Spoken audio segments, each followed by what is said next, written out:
আবার একটাই কথা আপু, জুসটা কিভাবে খেতে হবে একটু নিয়মটা বলে দেন। জাস্ট এইরকম এক গ্লাস ঠান্ডা পানি নেবেন, যাদের ঠান্ডার সমস্যা আছে তাদের ঠান্ডা পানি নেওয়ার দরকার নেই, বাট এইরকম এক গ্লাস ঠান্ডা পানি নেবেন, নেওয়ার পরে সুন্দর করে হচ্ছে কি আপনারা একটা চামচ নেবেন, নিয়ে সুন্দর করে হচ্ছে লাড়া দিবেন। একটা লাড়া দেওয়ার পরে সম্পূর্ণ জুসটা খেয়ে নেবেন, একদম বডি হবে। আমার স্কিন কি দেখে জেলাস হচ্ছে না? আমার স্কিনের মধ্যে আপনারা তো দেখতেই পাচ্ছেন, প্রায় আমি 7 দিনের মধ্যে মানে কতটা ডে বাই ডে পরিবর্তন হয়ে গেছি। তো সবার একটা কথা, আপু তুমি কখন খাও একটু আমাদেরকে দেখাও তো, আসলে তুমি খাও কিনা। আপু তুমি কি চুপি চুপি খাও? যে আপনাদের সামনে খাচ্ছি, একটু দেখেন।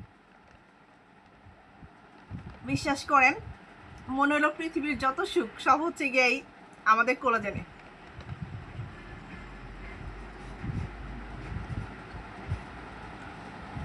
এতই মজা, রেখে রেখে খেতে ইচ্ছে করতেছে।